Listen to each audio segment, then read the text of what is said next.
Welcome to Insights for Living. Strong and courageous.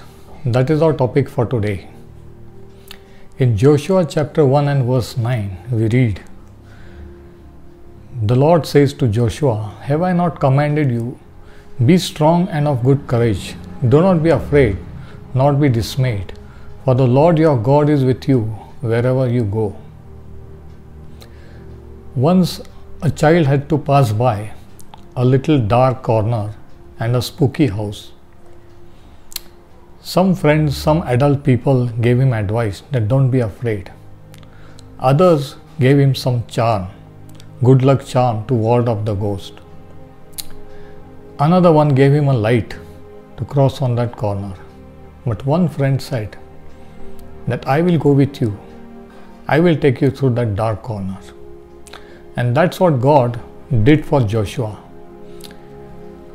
Joshua had faced a fearful task of facing the enemies to fight the battles against the trained armies of established kingdoms. That task was great. That was not enough to make even the bravest man tremble, but God gave Joshua courage.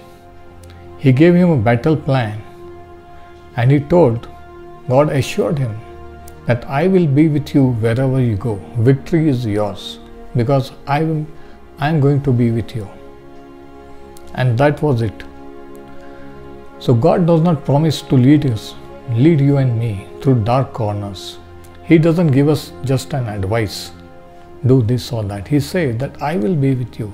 In fact, Jesus said, I am with you even to the end of the age. And that is what gives us the courage to walk day by day with Him, to face the challenges of life. In Christ we have the strength for every weakness and courage for every fear that we ever face. The psalmist said, Yea, though I walk through the valley of the shadow of death, I will fear no evil, for you are with me. Psalm 23 and verse 4. So let me ask you, are you facing some formidable task today? Are you fearful of some things today? Maybe in your job, in your business, or in some situation in life. Maybe some sickness. Whatever it is, let me tell you, remember God's promise. Remember what Jesus said, that I am with you even to the end of the age. So trust in God's presence. Believe that He is with you, and He will give you the renewed strength and courage.